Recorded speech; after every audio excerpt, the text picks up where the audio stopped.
Ever get that feeling? Like you're spinning your wheels, knowing there's got to be a better way, but just can't see it. What if those frustrating moments, that feeling of being stuck, could actually be the spark that ignites something incredible? That's a great question. I think we all experience that feeling at some point. Yeah, for sure. And that's exactly what we're diving into today. Welcome to the Deep Dive. We're going to explore the story of Crafscend, a brand created by a millennial couple, and how those feelings of being stuck actually led to something pretty amazing. It's really a testament to the power of taking action, even when things feel uncertain. Exactly. We'll uncover their journey, the challenges they faced, and that initial spark that set everything in motion. It's all about that transition from feeling stuck to building something real, something tangible. But before Crafscend even existed, what was their life like? Well, they were in a place that many can probably relate to. One of them was just tired, tired of the whole 9-to-5 thing, working for someone else, building someone else's dream. Yeah, been there. And the other partner, simply exhausted, just drained from the daily grind. Really speaks to that initial problem in the problem agitate solution framework, doesn't it? Just a state of dissatisfaction, fatigue, yearning for something more. It's that feeling of being stuck, right? Wanting change but not knowing where to start, and that's where things get interesting. One of them, driven by that very feeling, impulsively buys tickets to a business seminar. It was a real leap of faith, a reaction to that deep desire for something different. Yeah, sometimes those impulsive decisions end up being the most impactful. It's like that discomfort becomes so strong it pushes you out of your comfort zone. But I imagine the other partner wasn't immediately thrilled about the seminar. Oh, not at all. They were exhausted, remember. The thought of adding another commitment, especially potentially demanding seminar, was overwhelming. They had a real back and forth about it, weighed their options, but ultimately decided to go together. That decision to attend the seminar proved to be a turning point, wouldn't you say? Absolutely. It was a catalyst.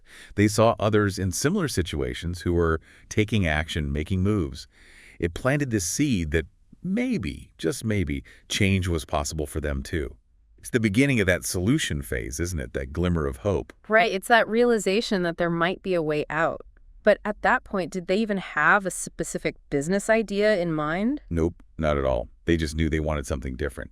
So they brainstormed, and I mean really brainstormed. Protein bars, beauty products, you name it. But nothing felt right. It was like they were searching for something that truly resonated with them. It makes sense, though, doesn't it? You don't want to just jump into anything. It needs to feel right. Exactly. And then out of the blue, the name Crafscend came about. It's a combination of craft and ascend, and it just clicked for them. This idea of elevating crafts, giving them purpose and a sense of progression. The name itself is quite clever, isn't it? Craft implies skill, artistry, hands-on work, while ascend speaks to growth, improvement, striving for something higher. It really captured their vision. And they had this idea of incorporating 3D printing, emphasizing purpose and connection. It was the moment they shifted from a general desire for change to a concrete direction.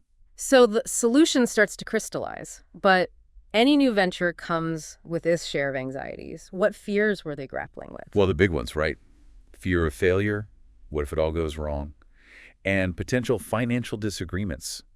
Starting a business is risky, and those financial aspects can become even more sensitive when you're in a relationship. It adds another layer of complexity for sure, mixing business with personal life. So Okay. how did they navigate those potential pitfalls? They actually talked a lot about their 14-year relationship as their foundation.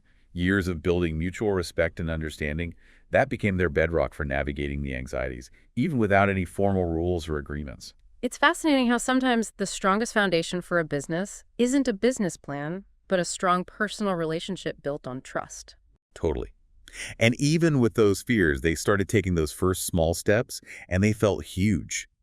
One story that stuck with me is how they created their social media pages at a coffee shop. Just them, 0 followers, but this palpable excitement, this sense that things were actually happening. It's amazing how such a small action can have a huge psychological impact. It's like going from an idea in your head to something tangible, something out in the world. It made it real. And their contrasting personalities also played a part.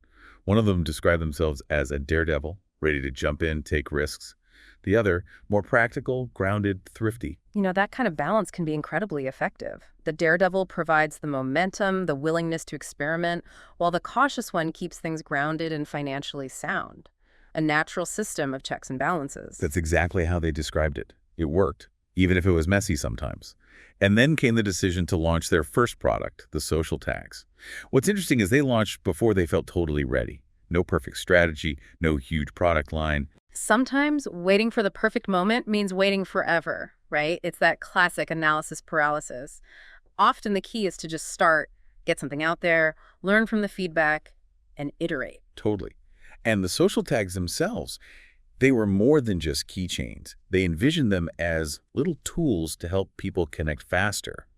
And that really mirrored their own desire for connection, both with a different kind of work life and with others on a deeper level. It's like their first product was a direct reflection of their own journey and aspirations. They weren't just selling a product, they were sharing a part of their story. So there you have it, the first part of their journey. From burnout and a life-changing business seminar to brainstorming, overcoming fears, taking those early steps, and launching social tags. It's a story of turning dissatisfaction into action. And it all started with a simple desire for something more. It's a reminder that the path to building something meaningful isn't always a straight line. It often starts with a leap of faith, fueled by a vision for something better. So hearing their story, that decision to just go for it, even without all the answers, does it spark any thoughts about ideas you've been considering? What's holding you back? I think their story really highlights the power of taking those initial steps, no matter how small, and trusting the process. Thanks for joining us for this deep dive into the early days of Crafscend. In our next deep dive, we'll explore how they bootstrapped the business with almost no capital, the real nitty-gritty of building from scratch. Looking forward to uncovering the resourcefulness and strategies they used to get Crafscend off the ground. It promises to be an insightful look into the practical side of entrepreneurship. Until then, keep crafting, keep ascending. Absolutely.